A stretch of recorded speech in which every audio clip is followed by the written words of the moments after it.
There are several ways to brew coffee these days, but what's the best way to brew coffee when you're outdoors, simply camping or backpacking, and you have no access to electricity? Today I'm going to show you 3 of my favorite ways to brew coffee using only a backpacking stove.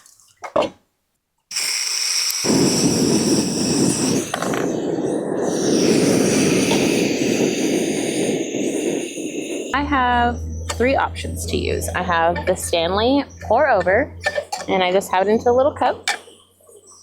What we're gonna do is dump our coffee beans. I always like to pre-grind it before I go out to camp so that way it's nice and fresh. And if you can tell, I just dropped that all. Oh! Well, it's a coarsely ground, medium coarsely ground. If you don't drop it before you get in there, about 24 to 25 grams. You just stick it in there, and then we're gonna pour it in. Next up is the YETI French Press. Super easy. All you need is 60 grams of coarsely ground coffee. Again, I have my coffee grounds pre-ground into coarsely ground coffee beans, coffee grinds. Put that in.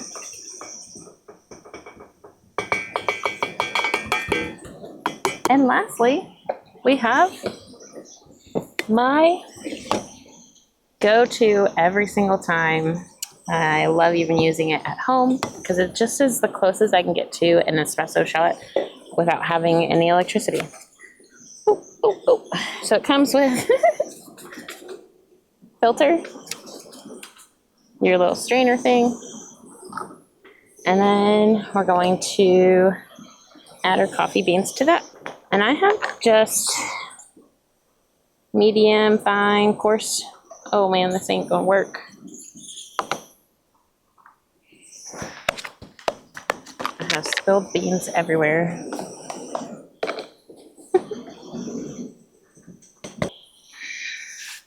Dump the coffee beans because I just spilled a bunch.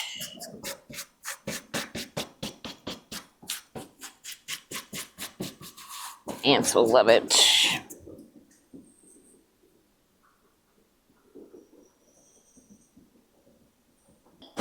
Okay. Well, I like to do the Aeropress upside down than the usual method, which is brewing it opposite way, because I like to kind of let it stew a little bit more. Best thing about French press is you don't have to do anything besides pour it in, do an initial pour, let it stew. Then we're going to do the same thing for our pour over. You just want to kind of fill it halfway. Same with this one. Get the beans to bloom. And then we can pour the rest of this water in.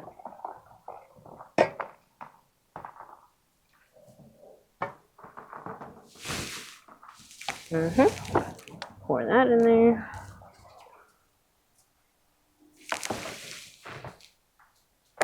And then I'm just going to pour the rest. Honestly, I don't think I'll need any more.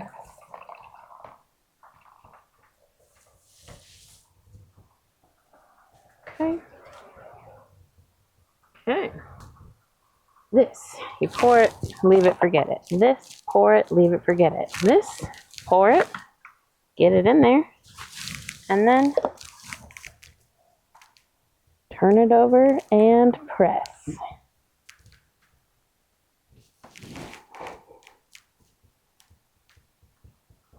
And that's when we press. What's awesome about this is because it's perfect for multiple people.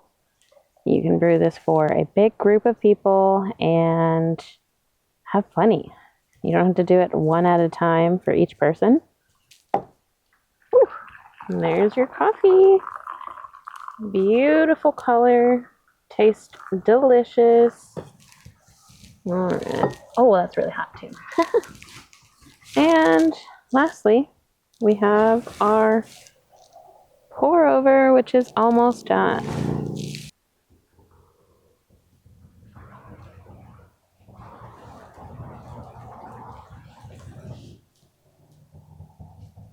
Now you get to see what the amount produces. This is great if you just want a little shot and you're more of an espresso drinker. I love to make iced lattes with this. This one's perfect if you just want to add a little bit of creamer in it and then drink it. And this one's just the same. Almost very similar to the French press. To be honest, I really love just sitting down in the morning with my coffee first thing and just relaxing, kind of warming up. It helps you warm up. Although most of the time I am a iced coffee girl, it's always nice to have a warm cup of coffee. So let's do a little taste test of the French press. These are just black coffee. I don't ever drink black coffee, but here we are. Hot, very well brewed.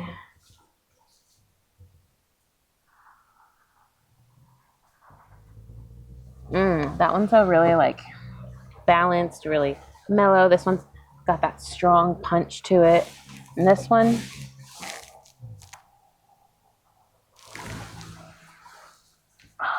also very balanced. What I love about this thing is it really produces a well-balanced flavor. So it's not a ton of liquid, but you can add water to it, make it like an Americano, or you can do what I do where you add milk and your creamer and ice it out and make it an iced coffee. And it's just perfect. There you have it. My 3 favorite ways to make camp coffee. There are several ways to do it. If you're interested in some more options, comment more down below and I will add another series where it's more ways to brew coffee.